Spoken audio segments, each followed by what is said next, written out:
නිරෝෂා විරාජිනී මහත්මිය සිංහල ගීතාම්බරේ විරාජමාන වෙද්දී ඒ කාර්යයේදී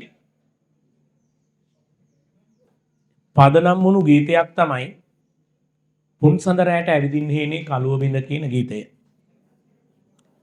ඒ ගීතයේ පද ලියන්නේ රත්නශ්‍රී විජේසිංහ. එතුමා වෘත්තීය ජීවිතය තුළ රාජකාරී කටයුත්තකට බැහැර ගිය වෙලාවේ උතුරු මැද පළාතේ කහටගස් දිදිලිය කියන ප්‍රදේශයේ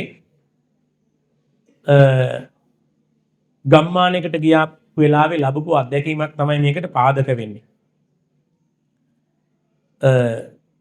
මහලු කාන්තාවක් තනියම ඉන්න ගෙදරක කණ්ඩායමත් එක්ක කෑම කන්න ගියාම ඒ කාන්තාව උන්ට උදව් කළ නිසා කෑම ටික එහෙ කන්න පිඟන් එම දීලා ඇය එක්ක කතා කළාම ඇය කියනවා ඇගෙන් අහනවා ඔබ තනියම මේ ඉන්නේ කොහොමද කියලා.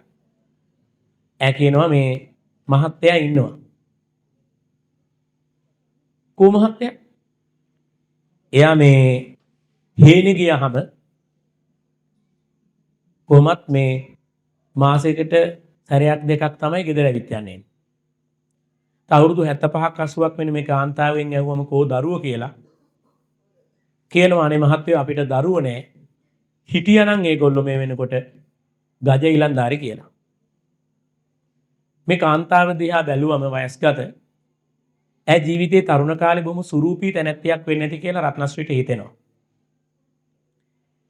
ඇගේ කම්පනය, ඇගේ ශෝකය රත්නශ්‍රී මේ විදියට ගීතයට ලියනවා.